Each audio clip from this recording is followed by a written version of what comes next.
Hello guys, welcome back to my channel. আমার চ্যানেলে তোমাদেরকে অনেক অনেক স্বাগত। চলে এসেছি আরও একটা ব্লগ নিয়ে।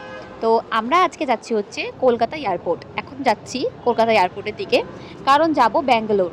আমার মায়ের দাদার মানে আমরা তিনজন যাচ্ছি আমাদের হেলথ চেক আপের জন্য। এর আগেও আমি দুবার ব্যাঙ্গালোর এসেছিলাম, কিন্তু সেটা ট্রেনে। তাই এটা আমার জীবনের প্রথম ফ্লাইট। তাই আমি যেমন এক্সাইটেড তেমন নার্ভাস যে কেমন হবে না হবে। তো আজকে আমার জার্নি আর আমার এক্সপিরিয়েন্স কেমন সেটা তোমাদেরকে আজকে দেখাবো। আর তার সাথে দেখাবো হচ্ছে আমাদের কলকাতার মানে নেতাজি সুভাষচন্দ্র বোস ইন্টারন্যাশনাল এয়ারপোর্টটা কীরকম। এদিকে কথা বলতে বলতে চলে এসেছি, আর দেখো এয়ারপোর্টের বাইরে পতাকাটা কি সুন্দর মানে উড়ছে। আর এই হচ্ছে আমাদের কলকাতার এয়ারপোর্ট, কি সুন্দর দেখতে। এতদিন শুধু মানে ভিডিওতে দেখেছি, আজকে প্রথমবার সামনাসামনি দেখছি।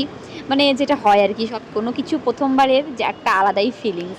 তো ঘুরে ঘুরে একটুখানি দেখে নিই ভেতরটা যে কেমন। গেটের মুখে যে সিকিউরিটি চেকিংটা হয় সেটার জন্য আমরা দাঁড়িয়ে আছি সমস্ত আইডি প্রুফ নিয়ে। এখান থেকে সোজা তারপরে আমরা ঢুকে পড়েছি, মানে প্রথম ধাপটা আর কি ক্লিয়ার করে। এরপর ভেতরে তো আরও সব আছেই। আর হাতে যে ব্যাগটা আছে আমাদের মানে এই ট্রলিটা, সেটা কিন্তু আমরা ক্যারি করছি না, তো সেটার জন্য আবার আলাদাভাবে সিকিউরিটি চেক করতে হবে।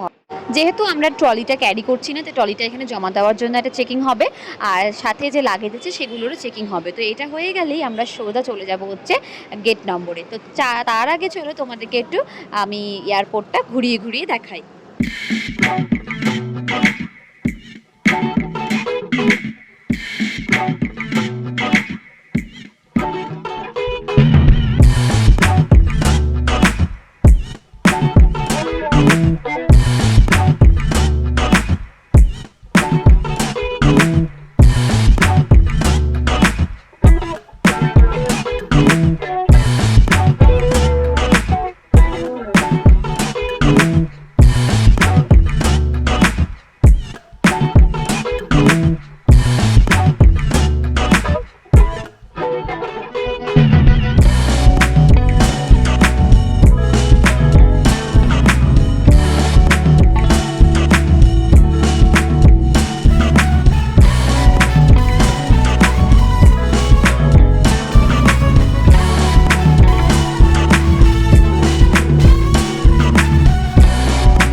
করতে অনেক সময় লাগে।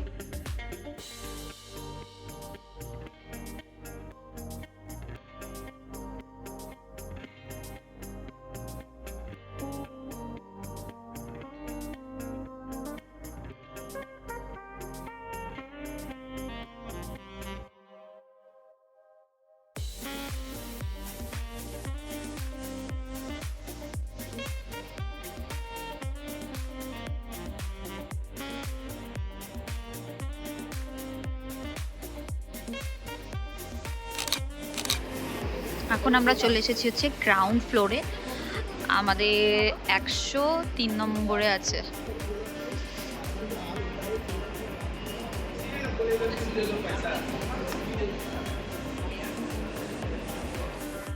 বোর্ডিংয়ের টাইম যখন হয়ে যায় তখন কিন্তু গেটটা খুলে দেয় আর তার সামনে চলে আসে এই বাসগুলো। এই বাসে করেই কিন্তু একদম প্লেনের কাছে নিয়ে যাওয়া হয় সবাইকে। আর এদিকে আমাদের ফ্লাইটের জন্য কিন্তু বোর্ডিং স্টার্ট হয়ে গেছে, দেখতেই পাচ্ছ প্রচুর লম্বা লাইন। তো আমরা ভাবলাম যে এত লম্বা লাইন দিয়ে লাভ নেই, আমাদের ফেলে তো রেখে যাবে না, তাই আমরা এখানে বসে বসে চিল করতেছি।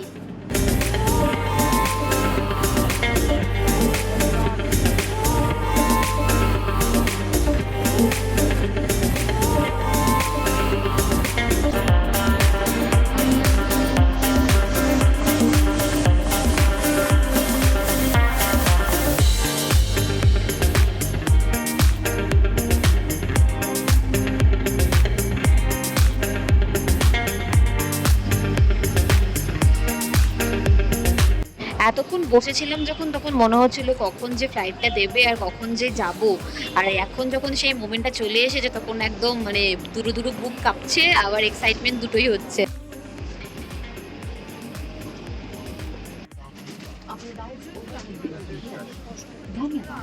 Ladies and gentlemen, we request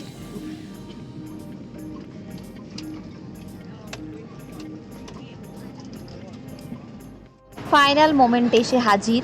আর এদিকে দেখতে পাচ্ছ ইনস্ট্রাকশনস দিচ্ছে এয়ার হোস্টেসগুলো।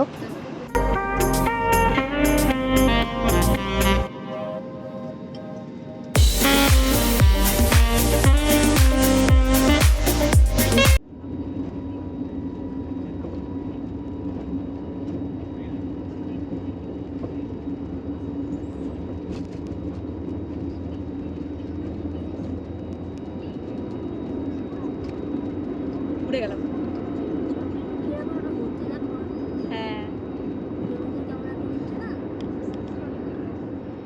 দারুণ লেগেছে, দারুণ এক্সপিরিয়েন্স আর দারুণ ফিলিং। মানে আমি জানতাম যে ভয়ের কিছু নেই, বাট তাও একটা হয় মনের মধ্যে চলে। তো সেরকম কিছু ভয়টয় আমার লাগেনি, আর কোনো শরীর টরীরও খারাপ করেনি। আর জাস্ট তোমরা একবার দেখো নিচ থেকে আমাদের কলকাতা শহরটাকে, মনে হচ্ছে যেন কেউ টুনি জ্বালিয়ে দিয়েছে। যেমনটা বললাম যে খুব ভালো এক্সপিরিয়েন্স, সব ভালো যাচ্ছিল, সব ভালো যেতে যেতে তারপর শুরু হলো এটা।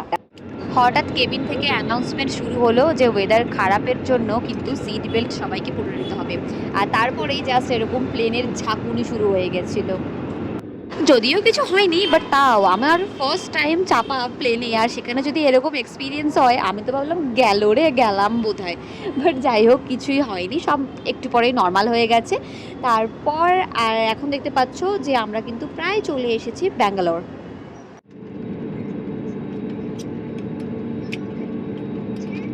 সেফলি আমরা ল্যান্ড করে গেছি হচ্ছে ব্যাঙ্গালোর এয়ারপোর্টে। আর ব্যাঙ্গালোর এয়ারপোর্টটা জাস্ট তোমাদেরকে একটু ঝলক দেখাই। এই যে অসাধারণ দেখতে। তো আমি কিন্তু আজকে ব্যাঙ্গালোর এয়ারপোর্টের ভিডিও কিছু করিনি, কারণ যেদিন আমরা ব্যাক করব সেদিন আমি কিন্তু তোমাদেরকে ঘুরিয়ে ঘুরিয়ে দেখাবো ব্যাঙ্গালোর এয়ারপোর্টটা। তো সেই জন্য আজকে আর কোনো ভিডিও করিনি। যে ব্যাগটা আমরা জমা দিয়ে দিয়েছিলাম মানে ট্রলিটা, সেটা আমরা ক্লেম করে নিয়েছি। তারপর আমরা এখন যাচ্ছি হচ্ছে গাড়ির খোঁজে, মানে উবার করতে হবে। উবার করে সেখান থেকে যাব হচ্ছে আমরা হোয়াইট ফিল্ড কাঠগুড়িতে, মানে যেখানে আমরা অ্যাকচুয়ালি থাকবো, যেখান থেকে আমাদের চেক আপ যেখানে করাতে যাবো সেই ডেস্টিনেশন কাছে, তাই জন্য সেখানে আমরা যাচ্ছি। তো অনেকটা রাত হয়ে গেছে, 9টা সাড়ে 9টা বেজে গেছে, আর এদিকে উবেরও আমরা করে নিয়েছি। তো চলো এবার হোটেলের দিকে যাওয়া যাক। ভীষণ টায়ার্ড আমরা। আর ভিডিওটা এখানেই শেষ করছি। ভালো লাগলে লাইক শেয়ার সাবস্ক্রাইব করতে কিন্তু একদম ভুলবে না। দেখা হবে আরও একটা ভিডিওতে, ততদিনের জন্য বাই বাই।